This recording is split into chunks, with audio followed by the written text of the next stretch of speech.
Di balik kilau peradaban manusia, tersembunyi kisah-kisah kelam tentang kota-kota yang pernah berjaya, namun kini tinggal puing. 5 nama terukir dalam sejarah bukan karena kejayaannya, melainkan karena kehancurannya yang spektakuler. Kota-kota ini yang konon dikutuk oleh Sang Pencipta menjadi pengingat abadi akan batas antara kehendak manusia dan murka ilahi.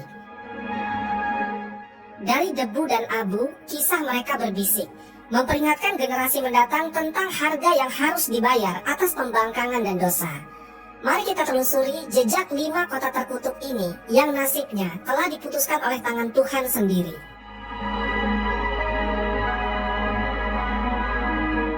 1. Pompei. Pompei adalah sebuah kota kuno yang terletak di wilayah Campania, Italia. Kota ini memiliki sejarah panjang yang dimulai jauh sebelum kehancurannya secara tragis pada tahun 79 Masehi. Kota ini telah berdiri sejak abad ke-7 sebelum Masehi oleh suku Oscan. Pompei awalnya merupakan sebuah pemukiman kecil yang kemudian berkembang menjadi kota pelabuhan penting di wilayah Napoli. Pompei pun berkembang menjadi kota yang besar pada kala itu. Kota ini juga dikenal memiliki tanah yang jauh lebih subur daripada tempat lain. Karena Pompei terletak di kaki gunung Vesuvius, sebuah gunung berapi purba yang merupakan satu-satunya gunung berapi aktif di Eropa. Para petani di kota ini banyak yang menanam anggur dan zaitun. Kesuburan tanah ini merupakan salah satu faktor utama yang mendorong pertumbuhan dan kemakmuran Pompei selama berabad-abad.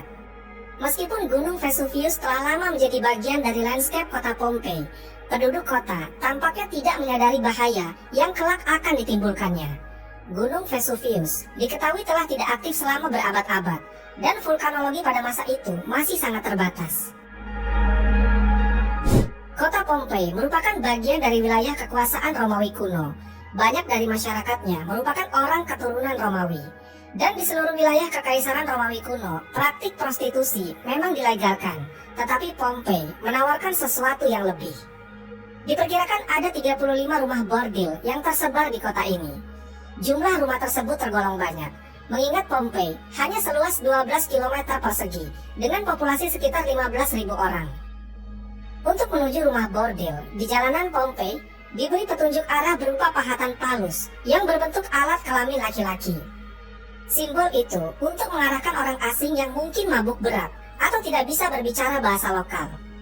Praktik prostitusi biasanya dilakukan oleh para budak yang memasang tarif sangat murah, dan bahkan tarif di kota Pompei ini jauh lebih murah daripada di wilayah kekaisaran Romawi yang lainnya. Dengan membayar setara harga seperempat gelas anggur, setiap laki-laki yang datang ke Pompei sudah bisa memesan pelacur. Bahkan pada salah satu dinding aula ditemukan tulisan yang artinya, "Jika Anda mencari pelukan manis di kota ini, semua gadis di sini tersedia." Hubungan seksual yang diwajarkan tidak hanya terjadi antara laki-laki dan perempuan saja. Penemuan grafiti menunjukkan bahwa homoseksual dan pemerkosaan anak juga menjadi hal yang biasa di Pompei. Temuan itulah yang membuat Pompei dijuluki sebagai kota maksiat, terlepas dari arsitekturnya yang megah dan keberagaman karya seninya. Akhirnya, setelah kegiatan maksiat di kota ini semakin parah dan menjadi pemandangan yang lumrah, pada tanggal 24 Agustus 79 Masehi, sekitar tengah hari, terjadilah letusan mahadahsyat dari Gunung Vesuvius.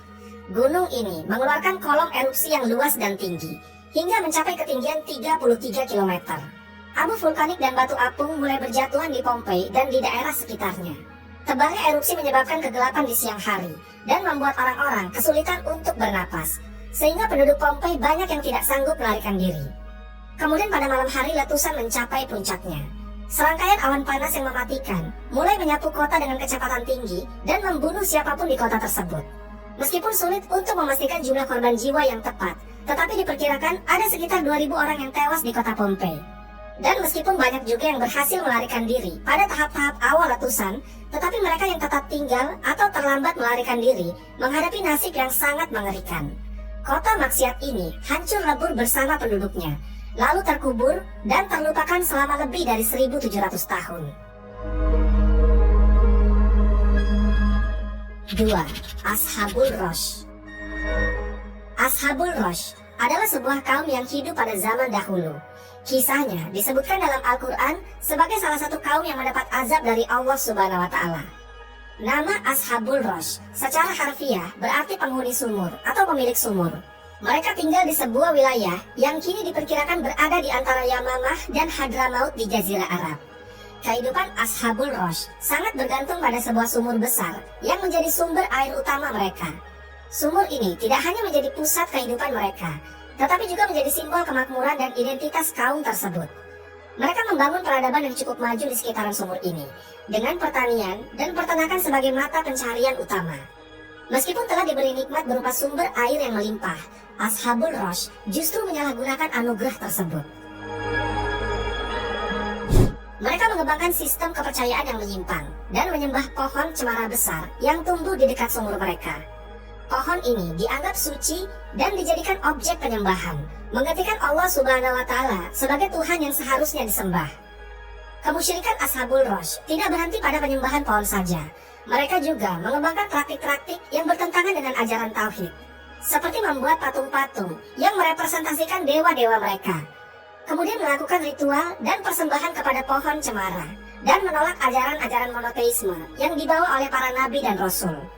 Allah Subhanahu wa Ta'ala dalam rahmatnya yang tak terbatas tidak langsung menghukum Ashabul Rosh. Sebaliknya, Allah Subhanahu wa Ta'ala mengutus seorang nabi kepada mereka untuk membimbing dan mengingatkan mereka akan jalan yang benar. Nabi yang diutus ini menurut beberapa riwayat adalah Nabi Syuaib. Meskipun ada juga yang berpendapat bahwa ia adalah nabi yang lain yang namanya tidak disebutkan di dalam Al-Quran. Nabi yang diutus kepada Ashabul Rosh berusaha dengan gigih untuk mengajak kaumnya kembali ke jalan yang lurus. Ia menyampaikan risalah tauhid, mengajak mereka untuk hanya menyembah kepada Allah Subhanahu wa Ta'ala dan meninggalkan penyembahan terhadap pohon dan berhala.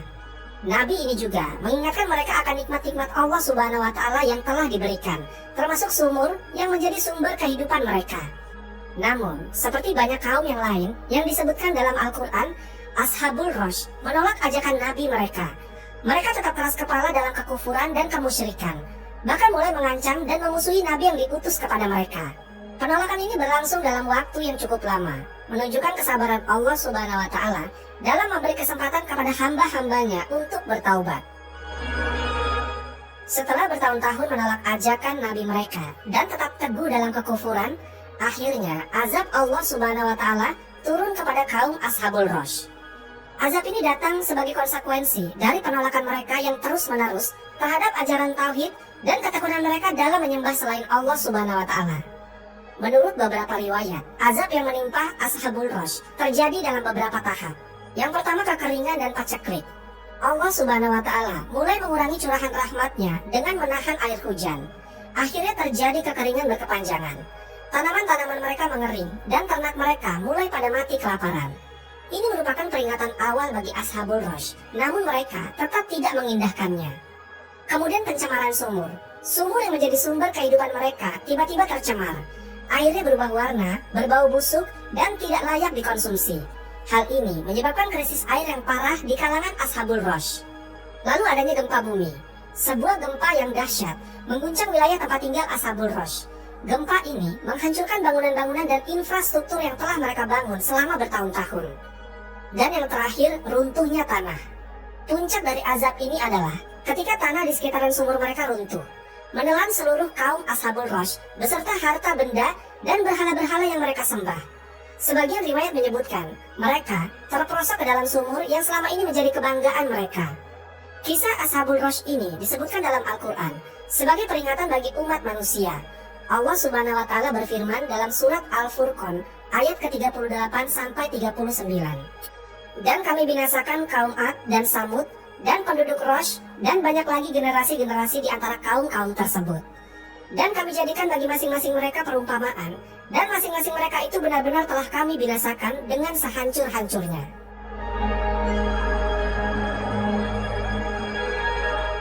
Tiga, Sodom. Kota Sodom merupakan salah satu kota yang namanya diabadikan dalam Al-Quran sebagai peringatan bagi umat manusia. Terletak di wilayah yang kini dikenal sebagai Lembah Sidim di sekitaran Laut Mati.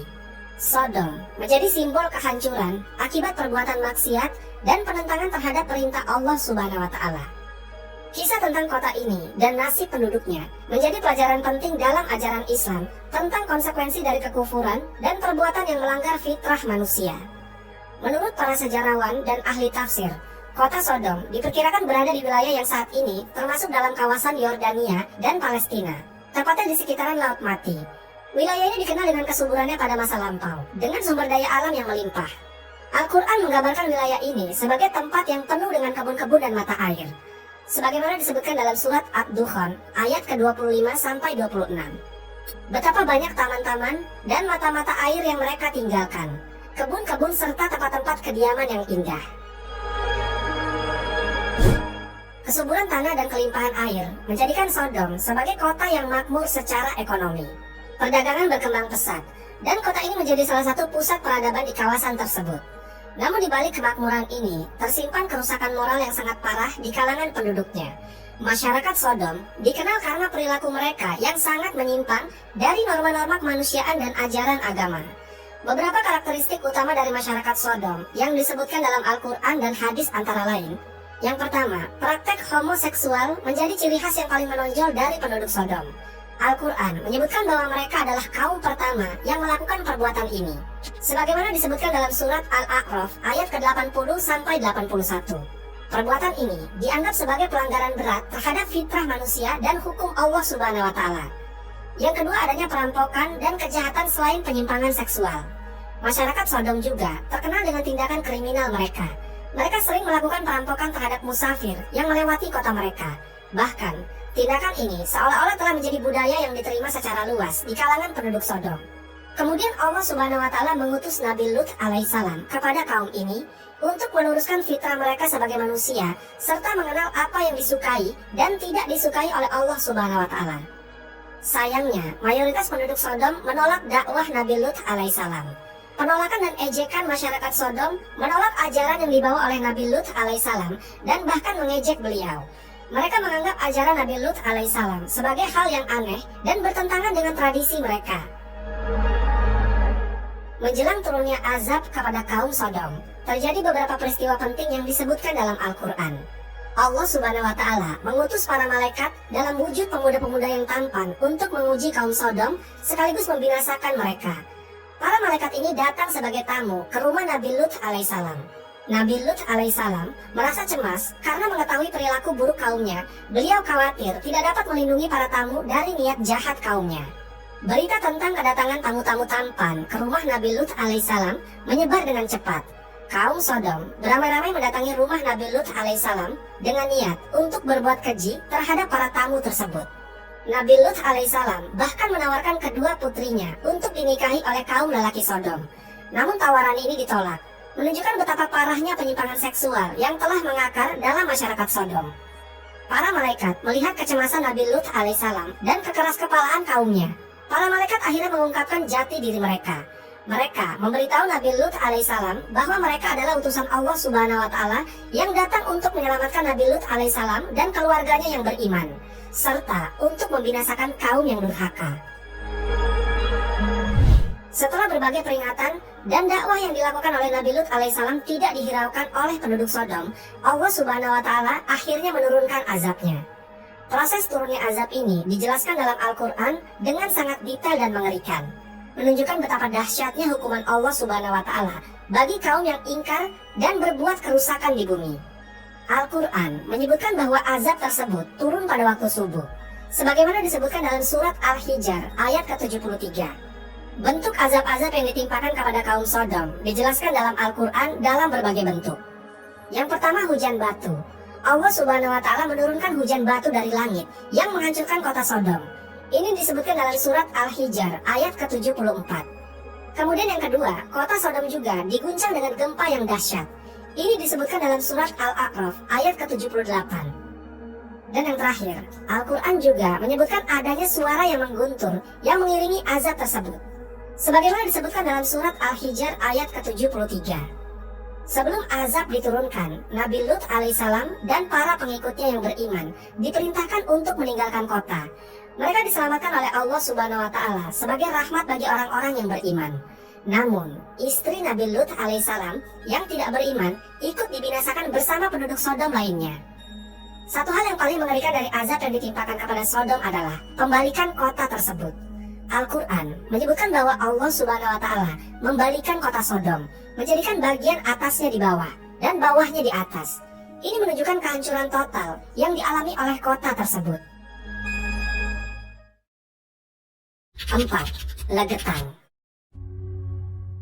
Pada suatu hari di desa Legetang, warga melihat ada banyak sekali binatang-binatang liar yang berkeliaran di sekitaran jalan desa. Yang entah tidak tahu binatang-binatang ini berasal dari mana. Ada monyet, kera, babi hutan, dan masih banyak binatang yang sebenarnya bukan berasal dari daerah desa itu. Akhirnya warga pun mencari tahu dari manakah hewan-hewan ini berasal. Dan didapatinya mereka ini adalah hewan yang tinggal di puncak gunung, berasal dari gunung Pengamun-Amun. Gunung ini berada agak jauh dari desa Legetang.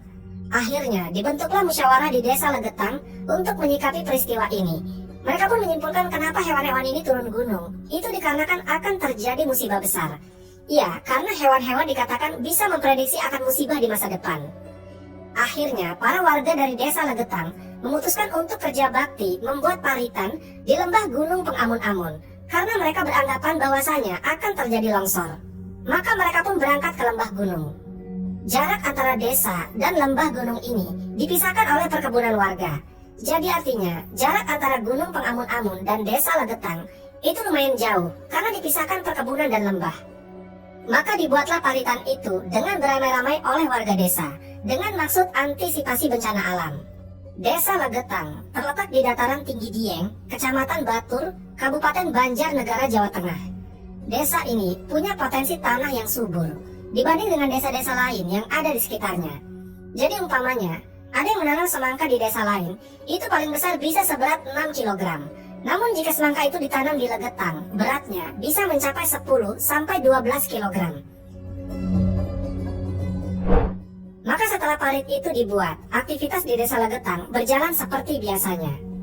Dan perlu diketahui, orang-orang di desa ini hidup di atas kemakmuran. Artinya hanya sedikit saja orang yang miskin di desa ini. Ada banyak saudagar-saudagar kaya raya di sini. Mereka ini sering menghambur-hamburkan uangnya untuk hiburan. Jadi setiap malam mereka sering berjudi. Terus ada juga di beberapa malam mereka menggelar kesenian lengger. Kesenian ini sering berujung pada tindakan asusila. Ini hanya terjadi di desa itu. Jadi setiap malamnya mereka ini dikatakan sering melakukan maksiat, mulai dari judi, mabuk-mabukan, bahkan seks bebas. Dan bahkan kegiatan ini karena sudah rutin dilakukan, orang-orang di desa itu yang tidak ikut dalam kemaksiatan ini terkesan membiarkannya saja, seolah-olah itu adalah hal yang wajar. Dan ada juga sumber yang mengatakan tingkat maksiat di desa ini sudah melampaui batas. Bahkan ada anak yang bersetubuh dengan ibu kandungnya. Suara musik gamelan, suara orang-orang mengobrol kencang, dan suara orang tertawa terbahak-bahak terdengar di setiap malamnya.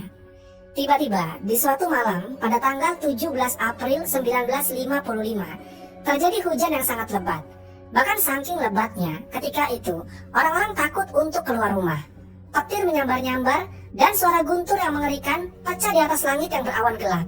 Tiba-tiba, ada suara seperti ledakan yang sangat kencang. Yang suaranya ini terdengar hingga ke desa-desa di sekitaran desa Legetang. Namun orang-orang sekitaran desa Legetang takut untuk mencari tahu ada apa di balik suara ledakan besar itu. Mereka tetap di dalam rumah hingga menjelang pagi. Ketika pagi hari, setelah badai malam itu reda, orang-orang dari desa tetangga Legetang melakukan aktivitas seperti biasanya. Mereka pergi mencari rumput jauh sampai di dekat desa Legetang. Dan betapa terkejutnya mereka ketika mengetahui bahwasannya desa Legetang sudah rata tertimbun tanah yang berasal dari puncak gunung Pengamun-Amun. Di peristiwa ini, ada sekitar 332 penduduk asli dan 19 orang dari desa lain meninggal dunia. Dikisahkan, hanya 2 orang saja yang selamat dari peristiwa itu. Kalau mau dilogikakan, seperti tidak masuk akal apabila desa ini tertimpa longsoran puncak gunung, karena letaknya sendiri jauh dari gunung itu, dan dipisahkan oleh lembah dan perkebunan warga. Harusnya, kalau memang gunung itu longsor, ya longsorannya harusnya jatuh di lembah gunung. Atau jika longsorannya jauh, maka hanya akan mengenai perkebunan warga saja. Lagi pula, 70 hari sebelum musibah ini terjadi, warga sudah membuat parit yang dalam untuk sikap antisipasi akan longsor di kemudian hari. Tapi apa daya, puncak gunung itu seperti dibelah, kemudian dibawa terbang dan dijatuhkan kuat-kuat di desa Legetang. Banyak yang beranggapan bahwa musibah ini adalah azab dari Allah Subhanahu wa Ta'ala karena tidak masuk secara nalar manusia. Namun ada juga yang bisa menjelaskan musibah ini sebagai fenomena alam yang bisa dideskripsikan secara ilmiah. Tapi penjelasannya dirasa kurang masuk akal dan seolah-olah hanya cocok logis saja. Warga desa di sekitaran desa Legetang yang tahu akan medan dan jarak lokasi antara puncak gunung Pengamun-Amun dan desa Legetang pun masih dibuat bingung kenapa hal ini bisa terjadi. Kalau bukan karena azab Allah Subhanahu wa Ta'ala sudah sampai kepada kaum ini. Akhirnya tak ada yang tersisa kecuali Allah Subhanahu wa Ta'ala binasakan.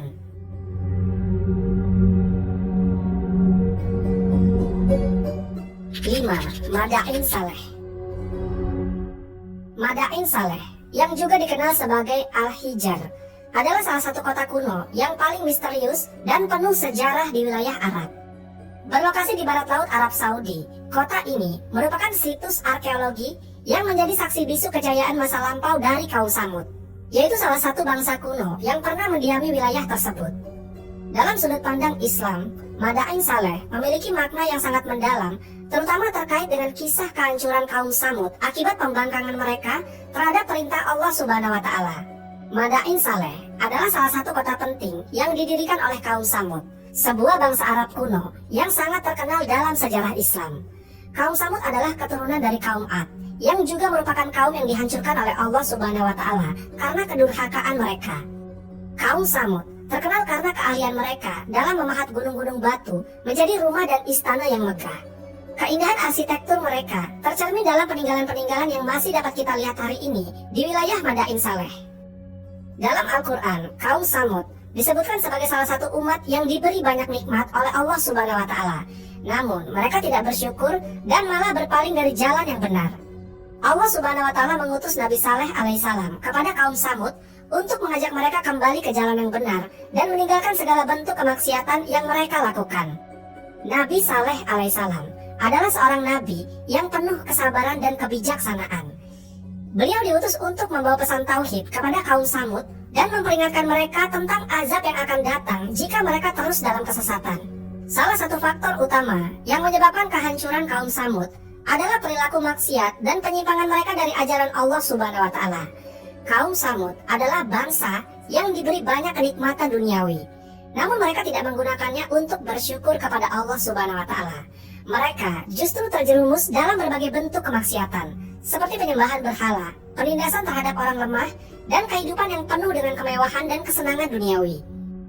Kaum Samud menyembah berhala-berhala yang mereka buat sendiri dan menganggap bahwa berhala-berhala tersebut memiliki kekuatan untuk memberi mereka perlindungan dan keberkahan.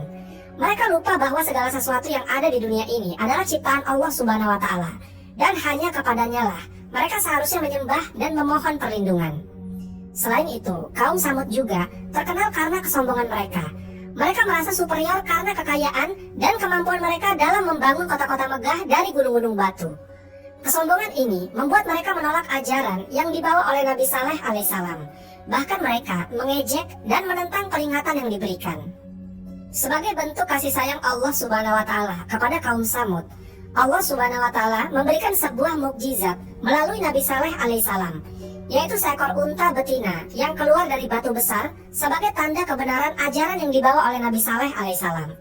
Unta tersebut adalah unta yang sangat istimewa, yang memiliki air susu yang cukup untuk memberi minum seluruh kaum Samud. Allah Subhanahu wa Ta'ala memerintahkan agar kaum Samud tidak mengganggu unta tersebut dan membiarkannya hidup bebas di antara mereka. Namun, meskipun telah diberikan tanda kebesaran Allah Subhanahu wa Ta'ala, kaum Samud tidak percaya dan malah semakin menentang. Mereka merasa terancam dengan keberadaan unta tersebut, terutama karena Nabi Saleh alaihissalam meminta agar mereka membagi hari untuk mengambil air dari sumur. Jadi satu hari untuk unta dan satu hari untuk mereka. Keserakahan dan kebencian terhadap kebenaran membuat mereka berencana untuk membunuh unta tersebut. Akhirnya, beberapa orang dari kaum Samud yang paling durhaka membunuh unta mukjizat tersebut. Pembunuhan unta ini menjadi puncak dari pembangkangan mereka kepada Allah Subhanahu wa Ta'ala dan menjadi tanda bahwa mereka telah melampaui batas dalam kedurhakaan. Nabi Saleh alaihissalam sangat berduka atas perbuatan mereka dan memberi mereka peringatan terakhir bahwa azab Allah Subhanahu wa Ta'ala akan datang dalam waktu 3 hari jika mereka tidak bertaubat. Seperti yang diperingatkan oleh Nabi Saleh alaihissalam, Azab Allah Subhanahu wa Ta'ala pun datang setelah 3 hari. Allah Subhanahu wa Ta'ala mengirim sebuah gempa bumi yang dahsyat yang menghancurkan seluruh kota Madain Saleh. Gempa tersebut diikuti oleh suara yang sangat keras yang menyebabkan kematian seketika bagi seluruh penduduk yang durhaka. Dalam sekejap, kota yang megah tersebut hancur dan menjadi reruntuhan, meninggalkan pelajaran bagi umat manusia yang datang kemudian. Al-Quran telah jelas mengingatkan kita tentang nasib kaum Samud dalam beberapa ayat. Salah satunya dalam surat Al-A'raf ayat ke-78. Maka mereka dibinasakan oleh gempa yang dahsyat. Lalu jadilah mereka mayat-mayat yang bergelimpangan di tempat tinggal mereka. Ayat ini menggambarkan betapa dahsyatnya azab yang ditimpakan kepada kaum Samud sebagai akibat dari kedurhakaan mereka. Tidak ada satupun mereka yang selamat kecuali orang-orang yang beriman dan mengikuti ajaran Nabi Saleh alaihissalam.